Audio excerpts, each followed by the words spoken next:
যথাযোগ্য মর্যাদা ও ধর্মীয় ভাব গাম্ভীর্যের সঙ্গে পবিত্র সিরাতুন্নবী সাল্লাল্লাহু আলাইহি সাল্লাম উদযাপন করেছেন চট্টগ্রাম আকবর শাহ থানা সিরাত উদযাপন পরিষদ।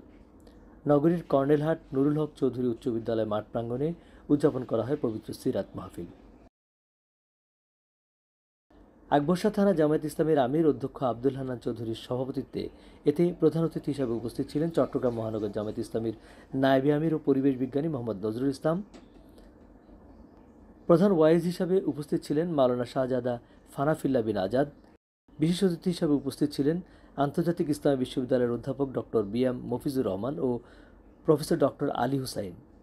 এ সময় বক্তারা বলেন, আজকের এই অশান্ত পৃথিবীতে শান্তি ফিরিয়ে আনতে হলে রাসূল সাল্লাল্লাহু আলাইহি ওয়াসাল্লামের আদর্শ প্রতিষ্ঠার কোনো বিকল্প নেই।